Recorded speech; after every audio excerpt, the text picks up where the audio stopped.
பக்தி கிளிட்ஸ் நேயர்களுக்கு வணக்கம். நான் டாக்டர் தீபா லாலன். இன்னைக்கு நம்ம என்ன டாபிக் பத்தி டிஸ்கஸ் பண்ண போறோம் அப்படின்னா 12 ராசிகளுக்குமான புத்தாண்டு பலன்கள். இந்த புத்தாண்டு 2026 வந்துருச்சு. போன வருஷம் நல்லா இருக்கும் நாங்க நல்லா இல்ல, அதுக்கு முன் வருஷம் நல்லா இருக்கும்னு எல்லா ஜோதிடர்களும் சொன்னாங்க, நல்லா இல்ல.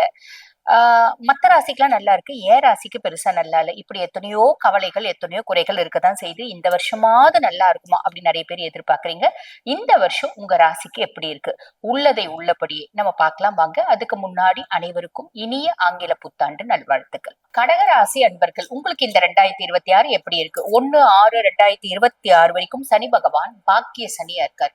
பாக்கிய சனி ஏதோ ஒரு விதத்துல பாக்கியம், அதிர்ஷ்டம், குட் லக், ஃபார்ச்சூன், மேன்மை, முன்னேற்றம் அத்தனையும் உங்களுக்கு கொடுத்துருவாருங்க. கவலையே பட வேண்டாம். அஷ்டமத்து சனியா இருந்து வெற்றி செஞ்சாரு, பாக்கிய சனியா மாறி இது வரைக்கும் எந்த பாக்கியமும் கொடுக்கலையேமா அப்படின்னு கவலைப்பட வேண்டாம். பாக்கிய சனியா மாறினாரு. நவம்பர் 27 வரைக்கும் வக்ரகதி அடைஞ்சிருந்தாரு. நவம்பர் 27 தான் வக்ர நிவர்த்தி அடைஞ்சிருக்காரு. சனி மந்தன்க, நிதானமா தான் கொடுப்பான். நிதானமா கொடுப்பான், ஆனா கண்டிப்பா கொடுப்பான், கவலைப்படாதீங்க. அதே மாதிரி ராகு பகவானை பத்தி சொல்லணும் அப்படின்னா அஷ்டமஸ்தான ராகு, 8ல ராகு.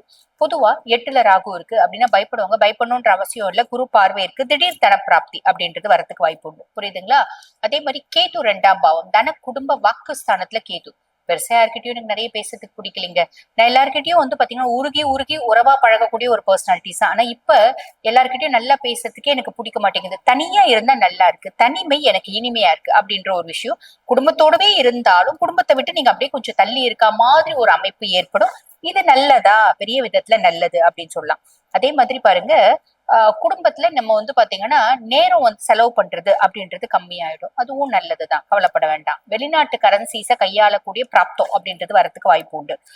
அதுக்கப்புறம் நம்ம பாருங்க, குரு பகவானை பத்தி சொல்லணும் அப்படின்னா குரு பகவான் 12ஆம் பாவம், அயன சயன போஜன மோட்ச விரயஸ்தானத்துல குரு. நல்லா சாப்பிடுவீங்க, நிம்மதியா தூங்குவீங்க, வீட்டுக்கு ஏதாவது சுப செலவு அப்படின்றது செய்வீங்க. அப்படின்னா என்ன? வீட்டுக்கு பாருங்க, ஒரு டைனிங் டேபிள் வாங்கி போடலாம், ஒரு ஏசி வாங்கி போடலாம். இதெல்லாம் ஆல்ரெடி எங்க வீட்டுல இருக்குமா. கார் வாங்கலாம், அதுக்கப்புறம் 2 வீலர் வாங்கலாம். இதுவும் ஆல்ரெடி எங்க வீட்டுல இருக்குமா. ஒரு புது வீடு வாங்கலாம், வண்டி வாகனம் வாங்கலாம், அதெல்லாமும் இருக்குமா. புது வீடு, இன்னொரு வீடு 2வது வாங்கலாம். இப்படி ஏதோ ஒரு விதத்துல பிள்ளைங்களுக்கு நகை நட்டு வாங்குறது, பிள்ளைங்களை வெளிநாடு அமைச்சு படிக்க வைக்கிறது, இப்படி நிறைய நல்ல விஷயங்கள் அப்படின்றது நடக்குங்க. இப்ப கடகராசி அன்பர்களுக்கு பிற்பகுதி எப்படி இருக்கு அப்படின்னா, பிற்பகுதியில பாருங்க 1/6/2026 இருந்து 2026 முடிய சனி பகவான் அதே பாக்கிய சனியா தான் இருக்காரு. பாக்கிய சனி மேல குருனோட உச்ச பார்வை. குருனோட உச்ச பார்வை இருக்கிறதுனால பாக்கிய சனி அதிர்ஷ்டத்தையும் பாக்கியத்தையும் சட்டு சட்டு சட்டுன்னு ஃபாஸ்டா கொடுக்க போறாரு. கொடுக்க அவர் ரெடி, யூட்டிலைஸ் பண்ண நீங்க ரெடி அப்படின்னா நல்லதுங்க.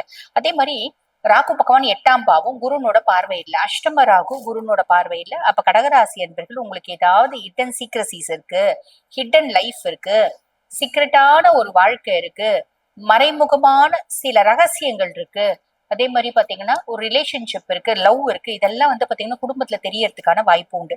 என்னம்மா நீங்க நாங்க கடகம் எங்களை போய் அப்படி சொல்றீங்களேம்மா, நாங்க வெத்து காகித மாதிரி.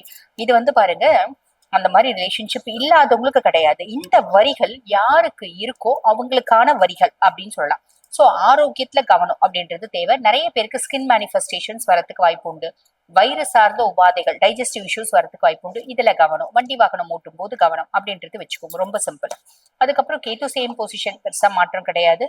குரு பகவானை பத்தி சொல்லணும் அப்படின்னா குரு பகவான் 1ஆம் பாவம், சுயஸ்தானத்துல குரு. சுயஸ்தானத்துல குரு அப்படின்னும் போது தேவையில்லாத சேர்க்க வரத்துக்கு வாய்ப்பு உண்டு. நிறைய கடகராசி அன்பர்களுக்கு இடமாற்றம், தொழில் மாற்றம் அப்படின்றது வரத்துக்கு வாய்ப்பு உண்டு. அதே மாதிரி என்னை நான் பதப்படுத்திக் கொள்வதற்கு, என்னை நான் பக்குவப்படுத்திக் கொள்வதற்கு, என்ன நான் செல்ஃப் அனலைஸ் பண்ணிக்கிறதுக்கான காலகட்டமும் இது அப்படின்னு சொல்லலாம். சோ தேவையில்லாத சவகாசம், சேர்க்கையில மட்டும் கவனம் அப்படின்றது வச்சுக்கோங்க. அதே மாதிரி சுயஸ்தானத்தை உட்காந்து குரு பகவான் உச்ச பார்வையா 5ஆம் பாவத்தை பாக்குறாரு. பூர்வீகம் சார்ந்த சொத்து பத்து வீடு வாசல் இருக்குன்னா வரத்துக்கான பிராப்தம். கலத்திரஸ்தானத்துல பாக்குறாரு. கடகராசி அன்பர்கள் உங்களோட லைஃப் பார்ட்னரோடும் பிசினஸ் பார்ட்னரோடும் ஒரு நல்ல உறவு முறை அப்படின்றது மெயின்டைன் ஆகும். அதே மாதிரி பாக்கியஸ்தானத்தை பாக்குறாரு. ஏதோ ஒரு விதத்துல குட் லக், ஃபார்ச்சூன், அதிர்ஷ்டம், மேன்மை, முன்னேற்றம் இது எல்லாமே வர்றதுக்கான வாய்ப்பு அப்படின்றது உண்டுங்க. ஆக கடகராசி அன்பர்கள், எங்களுக்கு முற்பகுதி நல்லா இருக்கா பிற்பகுதி நல்லா இருக்கா அப்படின்னா ரெண்டுமே நல்லா இருக்கு. முற்பகுதியை விட பிற்பகுதி ரொம்ப நல்லா இருக்கு அப்படின்னு சொல்லலாம். வாழ்த்துக்கள். சரிங்க, டோட்டலா எங்களுக்கு எவ்வளவுதாங்க மார்க் கொடுப்பீங்க அப்படின்னா 70% கொடுக்கலாம். வாழ்த்துக்கள். இப்ப நான் சொன்னது பாத்தீங்கன்னா உங்க ராசிக்கான ஒரு கோச்சார பலன், பொதுவான பலன். இந்த பதிவை பார்த்துட்டு இருக்கோங்கம்மா நாங்களும் இந்த ராசிதாம்மா, எங்களுக்கு எங்க சுய ஜாதகத்தை பார்க்கணும், உங்ககிட்ட பார்த்து ப்ரெடிக்ட் பண்ணிக்கணும். ஏன்னா வாழ்க்கையில பல முக்கியமான விஷயங்களை முடிவெடுக்கும் தருணத்துல இருக்கும். அதனால பார்க்கணும் அப்படின்னா நான் பேசிட்டு இருக்கும்போது என்னோட வாட்ஸ்அப் நம்பர் கொடுத்துருப்பாங்க. அந்த வாட்ஸ்அப் நம்பர் கால் பண்ணி அப்பாயின்மெண்ட் ஃபிக்ஸ் பண்ணி என்கிட்ட பேசிக்கலாம். தேங்க்யூ.